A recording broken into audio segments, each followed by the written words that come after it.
Hi friends, இப்போ summer season start ஆயிடுச்சு. Season மாறும்போது எல்லாருக்குமே இந்த சளி தொல்லை வரும், ட்ரை காஃபு, த்ரோட் பெயின் வரும். இதை வீட்டில் இருக்க 3 பொருள் வச்சு எப்படி சரி பண்ணுறதுன்னு பார்க்கலாம்.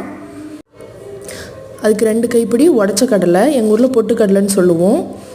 கொஞ்சம் தொண்டைக்கு இதமாக இருக்கிறதுக்கு 1 ஸ்பூன் நல்ல மிளகு, கொஞ்சம் ஸ்வீட்னஸுக்காக 1 ஸ்பூன் ஜீனி எடுத்துக்கலாம். கொஞ்சம் ஸ்வீட்டாக இருக்கும். இது 3த்தையும் நான் சொன்ன அளவில் எடுத்துகிட்டு ஒரு மிக்ஸி ஜாரில் சேர்த்துக்கோங்க. இது 3த்தையும் மிக்ஸி ஜாரில் சேர்த்துட்டு நல்லா பவுடராக அரைச்சி எடுத்துக்கோங்க. நல்லா பவுடராக அரைஞ்சதும் ஒரு ஏர்டைட் கண்டெய்னரில் சேர்த்துக்கலாம். எவ்வளோ நாள் ஆனாலும் இது கெட்டு போகாது. இது கஃப்பு, த்ரோட் பெயின் இருக்கிறவங்க சாப்பிடுங்க. ஒரு 2 to 3 டேஸ்லேயே உங்களுக்கு டிஃப்ரென்ஸ் தெரியும். இதை வீட்டில் ட்ரை பண்ணி பார்த்துட்டு சொல்லுங்கள். அப்படியே என்னோடய சேனலை சப்ஸ்கிரைப் பண்ணுங்கள்.